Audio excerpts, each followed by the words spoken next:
Good evening. Slow news day, huh?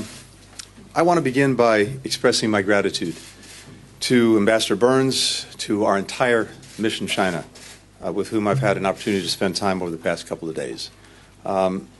This team serves at one of the most important posts in the world at a critical moment, and I could not be prouder of how they represent our country. Over the past 2.5 years, the United States has taken a series of purposeful, strategic steps, both at home and abroad, and are standing around the world. We've made historic investments in our infrastructure, technology, industrial capacity, competitiveness. We've deepened our engagement and alignment with allies and partners around the world in ways that would have been unimaginable a few years ago. That's the backdrop for the relationship between the United States and the People's Republic of China, one of the most consequential in the world. Both the United States and China have an obligation to manage this relationship responsibly. Doing so serves the best interests of the United States, of China, indeed, of the world. We are clear-eyed about the challenges posed by the PRC. The United States will advance a vision for the future that we share with so many others, a free, open, stable, and prosperous world, with countries upholding and updating the rules-based order that has, for years, safeguarded peace and security globally. To shape that future, we start with diplomacy, including with China. I came to Beijing to strengthen high-level channels of communication, to make clear our positions and intentions in areas of disagreement, and to explore areas where we might work together when our interests align on shared transnational challenges, and we did all of that. Here in Beijing, I had an important conversation with President Xi Jinping, and I had candid, substantive, and constructive discussions with my counterparts, Director Wang Yi and State Councilor Qin Gang. I appreciate the hospitality extended by our hosts. Meeting. I stressed that direct engagement and sustained communication at senior levels is the best way to responsibly manage our differences and ensure that competition does not veer into conflict. And I heard the same from my Chinese counterparts. We both agree on the need to stabilize our relationship. During those meetings, we had a robust conversation about regional and global challenges. That includes Russia's war of aggression against Ukraine. I reiterated that we would welcome China playing a constructive role, along with other nations, to work toward a just peace based on the principles of the United Nations Charter. We also spoke about North Korea's increasingly reckless actions and rhetoric. All members of the international community have an interest in encouraging the DPRK to act responsibly, to stop launching missiles, to start engaging on its nuclear program. China is in a unique position to press Pyongyang to engage in dialogue and to end its dangerous behavior. I raised U.S. concerns, shared by a growing number of countries, about the PRC's provocative actions in the Taiwan Strait, as well as in the South and East China Seas. On Taiwan, I reiterated the long-standing U.S. One China policy. That policy has not changed. It's guided by the Taiwan Relations Act, the 3 joint communiques, the 6 assurances. We do not support Taiwan independence. We remain opposed to any unilateral changes to the status quo by either side. We continue to expect the peaceful resolution of cross-strait differences. We remain committed to meeting our responsibilities under the Taiwan Relations Act, including making sure that Taiwan has the ability to defend itself. We also spoke about a range of bilateral issues, including continuing to develop principles to guide our relationship, as discussed by President Biden and President Xi in Bali late last year. We exchanged views on our respective economic policies, including our concerns about China's unfair treatment of U.S. companies. During my meeting today with U.S. business leaders who are operating in China, I heard about the problems that U.S. businesses are facing, including recent punitive actions against American firms. I also heard that U.S. companies want to continue, and indeed grow their businesses here. And so, in my meetings, I sought to clarify any misperceptions or misunderstandings about our approach. There is a profound difference for the United States and for many other countries between de-risking and decoupling. Our country's traded more over the last year, in fact, more than ever over the last year, nearly $700 billion. Healthy and robust economic engagement benefits both the United States and China. And as Secretary Yellen testified before Congress last week, it would be, as she put it, disastrous for us to decouple and stop all trade and investment with China. We are for de-risking and diversifying. That means investing in our own capacities and in secure, resilient supply chains, pushing for level playing fields for our workers and our companies, defending against harmful trade practices, and protecting our critical technologies so that they aren't used against us.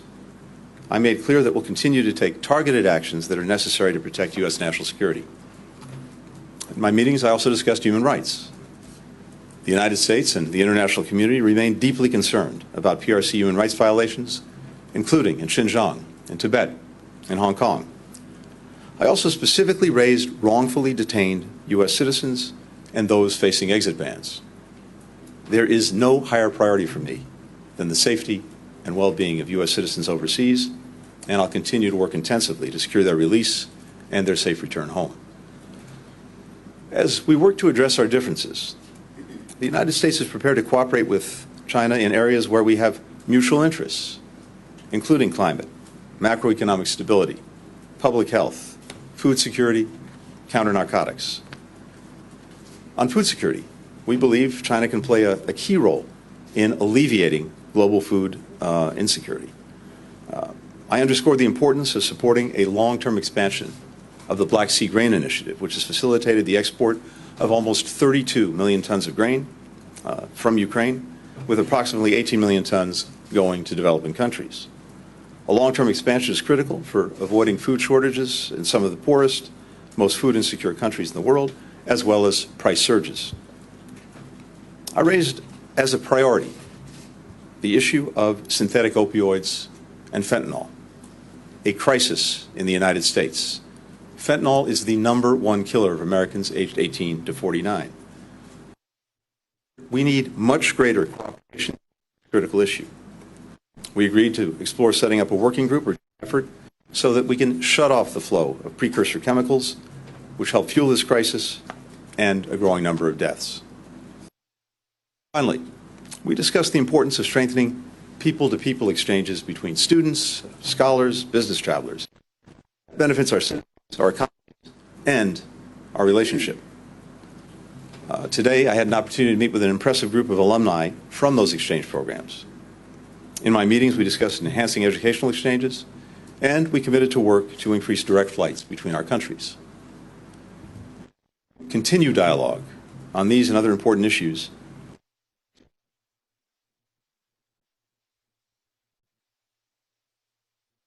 visits by Chinese officials to the United States. To that end, I invited State Counselor and Foreign Minister Qin Gang to visit Washington, and he agreed to come at a mutually suitable time.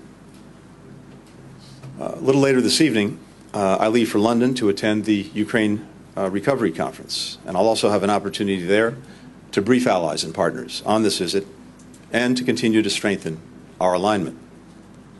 We have no illusions about the challenges of managing this relationship. There are many issues on which we profoundly, even vehemently, disagree. We will always take the best course of action to advance the interests of the American people. But the United States has a long history of successfully managing complicated, consequential relationships through diplomacy. It's the responsibility of both countries to find a path forward, and it's in both our interests and the interests of the world that we do so. We'll take a few questions. The first question goes to Ian Marlowe with Bloomberg. Thank you, Secretary. China's accused the U.S. of economic containment over the Biden administration's efforts to limit Beijing's access to key technology, including semiconductors, as you mentioned.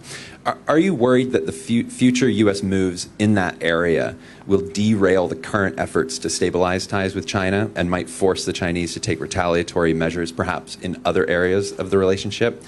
And after your talks here in China, secondly, what's your impression of the top leadership's stance on Ukraine, whether they are still likely to provide eventually lethal aid to Russia, or are they at all interested in using their influence with Vladimir Putin to bring about a diplomatic solution to the conflict? Thank you. Thanks very much, Ian. So on the first part of the question, one of the important things for me to do on this trip was to disabuse our Chinese hosts of the notion that we are seeking to economically contain them. We're not. And as I've said, we are not about decoupling. We're about de-risking and diversifying. And here's what I mean by that. First, when it comes to decoupling or economic containment, I think the facts simply belie that proposition. As I mentioned, our trade relationship reached the highest number that it's ever hit last year, about $700 billion in trade. American foreign direct investment in China has reached levels that we haven't seen since 2014. Parenthetically, we've got about 300,000 Chinese students studying in the United States. We have many American companies that I met with, or at least their representatives here, including the Chamber of Commerce, that continue to be very interested to do business here, and it's profoundly in our interest. I also noted to our hosts that China's broad economic success is also in our interest. We have done a remarkable job rebounding from COVID and having a growing economy, very low unemployment, tremendous investments in our future. But we also benefit tremendously when there is growth and progress in other countries, especially one of the world's largest economies when it comes to China. So it simply would not be in our interest to seek to and as I mentioned, and as you heard Secretary Yellen to Congress just a few days ago, in fact, it would be disastrous. However, what is clearly in our interest is making sure that certain specific technologies that China may be using to, for example, advance its very opaque nuclear weapons program, to build hypersonic missiles, to use technology that may have repressive purposes. It's not in our interest to provide that technology to China. And I've also made that very clear. So the actions that we're taking, that we've already taken, and that we'll continue to take, are narrowly focused, carefully tailored to advance and protect our national security. And I think that's a very important distinction. Now, we're also not the only ones doing that. In fact, the phrase of the day, de-risk, not decouple, was actually put forward by the President of the European Commission, Ursula von der Leyen.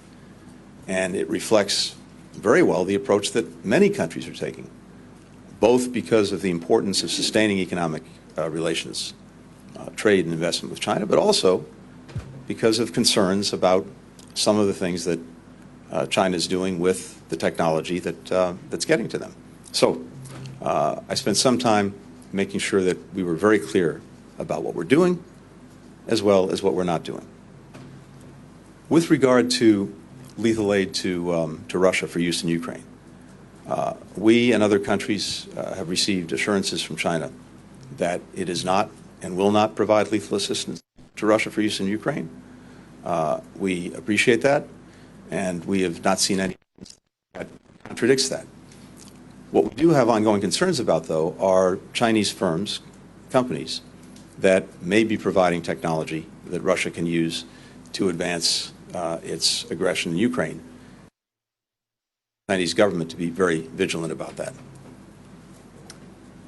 The next question goes to Marcelo Ninio with O Globo. Thank you. I have a question about the BRICS countries, Brazil, Russia, India, China, South Africa. And the last year, China has been given special importance to the BRICS. And even though the government says it's not an anti-China, anti-US bloc. Many people see it this way. The last development gave some reasons for people to think like that. There was claims from the US that South Africa is giving weapons to Russia. China wants to expand the BRICS. There's almost 20 countries already lining up to join the BRICS, mostly from Global South. And my president, President Lula, here in China said that, criticized very strongly the dominance of the dollar in the world economy. So my question is, how does the US government see the BRICS? Does it see it as a China-led challenge to the West and to the United States? Thank you. Well, first, as a general proposition, we have long stood for the proposition that countries should be able to freely associate with other countries in any groupings that they want. It's something that we stand very strongly for and have defended for a long, long time. When it comes to the BRICS, we're deeply engaged with its leading members. In fact, this week, Prime Minister Modi of India will be in Washington for a state visit. And of course, we welcomed President Lula to Washington several months ago, where he had a very productive and constructive meeting with President Biden. So we're engaged across the board with members of the BRICS, and we'll continue to do that. For the next question, Nike Ching with Voice of America.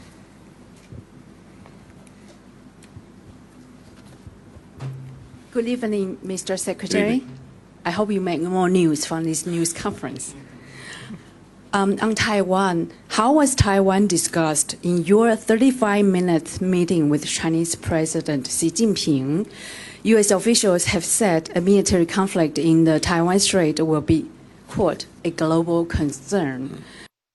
We'll have a presidential election in 2024. Should a democratic election be a pretext to any military escalation in the Taiwan Strait? How do you respond to China's position that Taiwan is an internal issue that is not an American concern, and upon which there is no room for compromise? Thank you. 谢谢. Thank you. From the very beginning of our normalization of relations with China, going back to the 3 communiques many years ago, fundamental to us in that is the understanding that any differences regarding Taiwan will be resolved peacefully. That is foundational to how we understand our relationship. And for the past almost 5 decades, this is an issue that China and the United States have managed responsibly. We remain committed to our One China policy with the 3 communiques, the Taiwan Relations Act, the 6 assurances. We do not support Taiwan's independence. We've made clear that we oppose any unilateral changes to the status quo by either side. We've been clear and consistent in our policy, and it's very important that we preserve the status quo that has helped maintain peace and stability across the Strait for decades. So I reiterated that to our Chinese counterparts. President Biden has also made that repeatedly clear in his engagements with China. At the same time, we and many others have deep concerns about some of the provocative actions that China's taken in recent years, going back to 2016. And the reason that this is a concern for so many countries, not just the United States, is that were there to be a crisis over Taiwan, the likelihood is that that would produce an economic crisis that could affect quite literally the entire world. 50% of commercial container traffic goes through the Taiwan Strait every day. 70% of semiconductors are manufactured on Taiwan. If, as a result of a crisis, that was taken offline, it would have dramatic consequences for virtually every country around the world, which is, again, why there's been rising concern about some of the provocative actions that China's taken. I also made that very clear. President Biden believes strongly that one of the successful aspects of our relationship with China going back 5 decades has been the responsible management of the Taiwan question.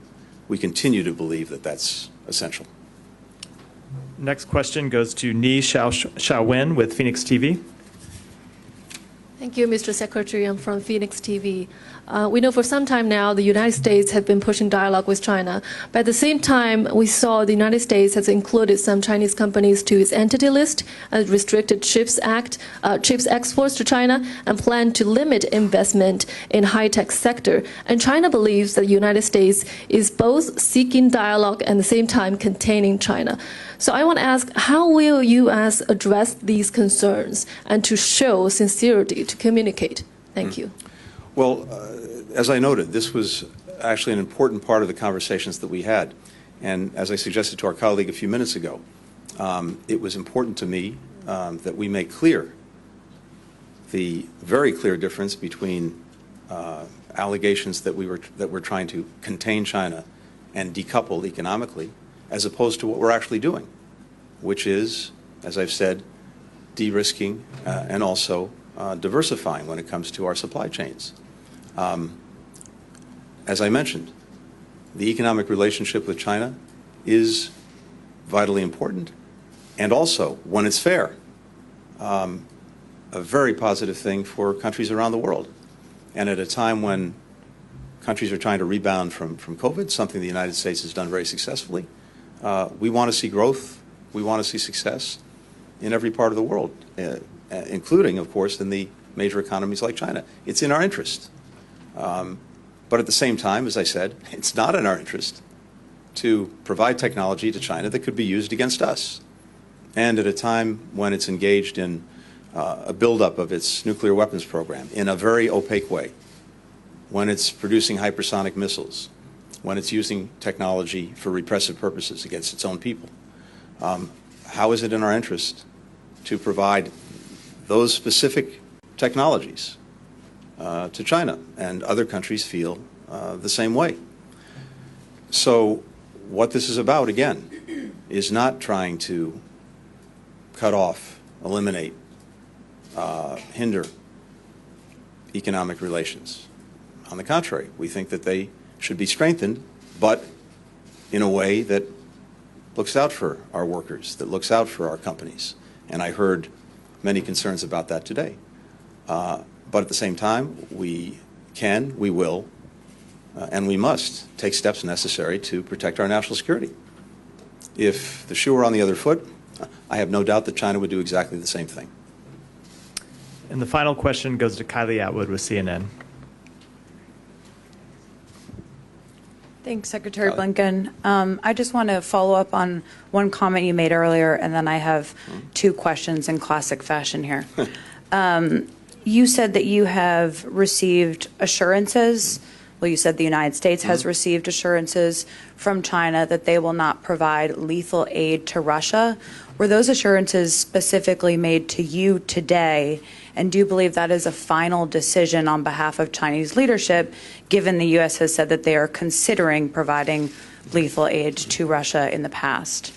My second question, did your Chinese counterparts agree to set up a crisis communications channel or military-to-military channel of communications that both sides could reliably use? If they agreed to it, when will those channels be set up? And then generally, can you say that U.S.-China relations are in a better place today than they were before your visit? Thanks. So with regard to assurances on providing lethal assistance to Russia for use in Ukraine, this is not new today. This is something that China has said in recent weeks and has repeatedly said, not only to us, but to many other countries that have raised this concern, that they are not and will not provide lethal assistance to Russia for use in Ukraine. And that's an important commitment, an important policy. And as I said, we've not seen anything right now to contradict that. But what we are concerned about is private companies in China that may be providing assistance, in some cases dual use, in some cases clearly directed at enhancing Russia's military capacity in Ukraine. That is a concern, and it's something that I pointed out to our Chinese counterparts and urged that they be vigilant in policing that. With regard to crisis communications and military-to-military channels, this is also something that I raised repeatedly during this trip. I think it's absolutely vital that we have these kind of communications, military to military. That imperative, I think, was only underscored by recent incidents that we saw in the air and on the seas. At this moment, China has not agreed to move forward with that. I think that's an issue that we have to keep working on. It is very important that we restore those channels.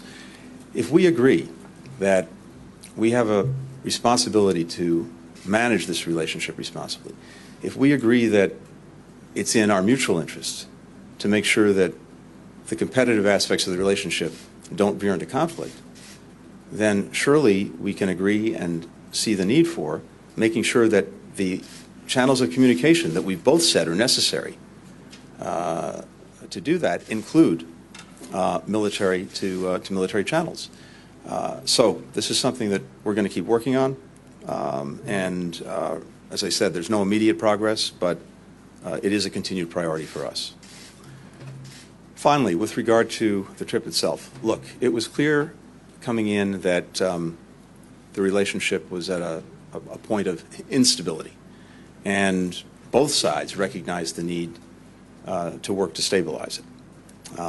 And specifically, we believe that it's important to, as I said, establish better lines of communication, open channels of communication, both to address misperceptions, miscalculations, to ensure that that competition doesn't veer into conflict.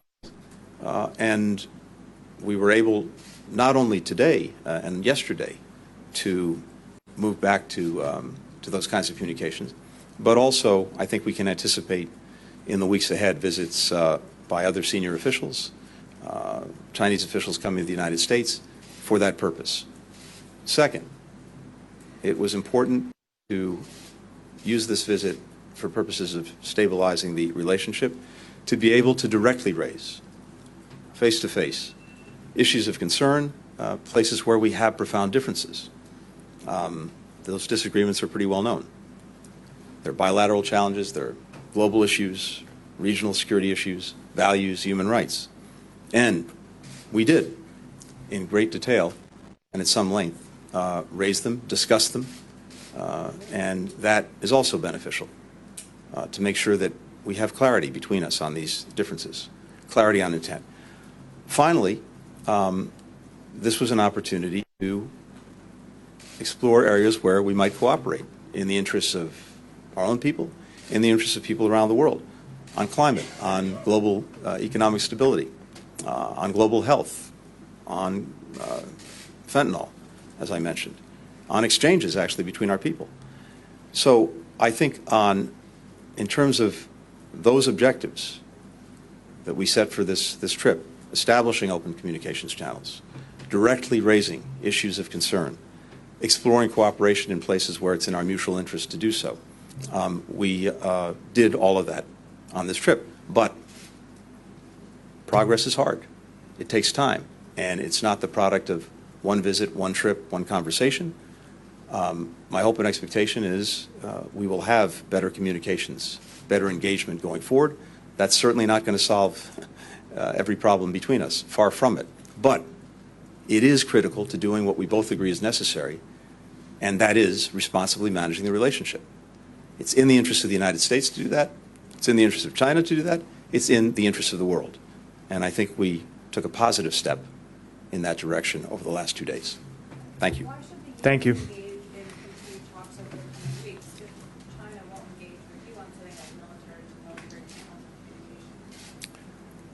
Because, as we've seen, we're not going to have success on every issue between us.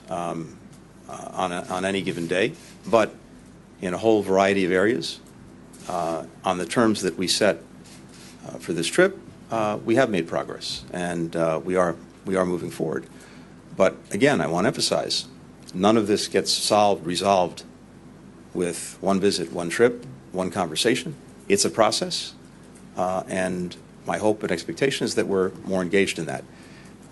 At the end of the day, the best way that we can advance our interests, stand up for our values, make sure that we are very clear about our intent, the best way to do that is through direct engagement, through diplomacy.